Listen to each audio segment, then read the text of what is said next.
So this one is for all of you parents out there with the angry kiddos. You know who you are. The ones with the kids who have the explosive meltdowns where they end up hurting themselves or somebody else. Now the trouble with these kids is that they end up in a shame cycle because they can't actually help that, and they know it's bad behavior, but there's nothing they can do about it, so they end up feeling bad about themselves, and that actually makes their nervous system more dysregulated, which makes them more likely to have an explosive meltdown in the future. So what we want to do is help them to understand how they're getting to that point where they're having that meltdown so that we can intervene earlier.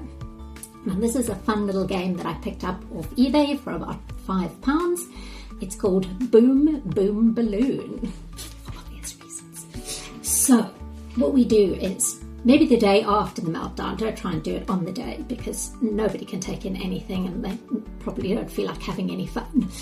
But maybe the day afterwards you say, okay, let's have a look at what happened yesterday in a fun way. Okay, so tell me what happened when you woke up. And I'm like, well, my alarm went off and it was too early and I wasn't ready to wake up. I'm like, okay, show me how irritating that was. That irritating. They push in one of these sticks. I'm like, okay, so what happened next? I'm like, well, I wanted to have cornflakes for breakfast and there weren't any and I had to eat Rice Krispies. And like, it was that irritating. And then, okay, so what happened then? Well, on the way to school, my sister pinched me in the car and it wasn't fair and you didn't tell her off. Oh, that sounds like really upset you. Just show me and then push the stick in. And then maybe their best friend wasn't at school that day, was absent. That really upset them. So like, show me how much that upset you. Push it in, right? The one thing with this game that we're also doing is we're experiencing anticipatory anxiety. Now, most of the time our kiddos have big explosions.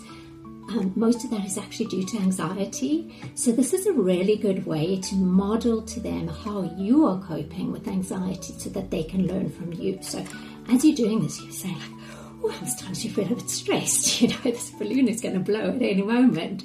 So what I'm going to do is take a nice deep breath. Oh, and a nice long out breath. And I'm going to tell myself it's okay. It's just going to be a bang. I'm going to survive, right? So we can be modeling for them what to do when you're feeling stressed.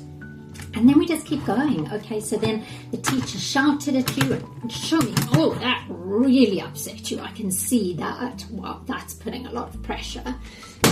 Whoa! That was the one that did it, right? That's the one that pushed you over the edge. So we can have a bit of a laugh and have some fun and help the children to understand that they're not bad. They're not bad people. We all have our breaking points.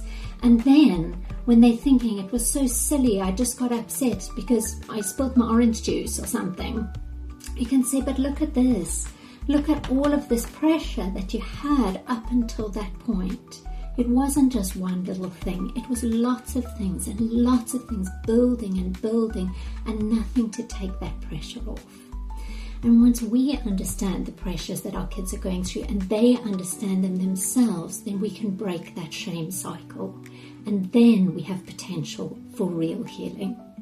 I'm Mia from Transformational Parenting. If you'd like more games and therapy tools that you can use with your kids, please like, subscribe and follow. See you then.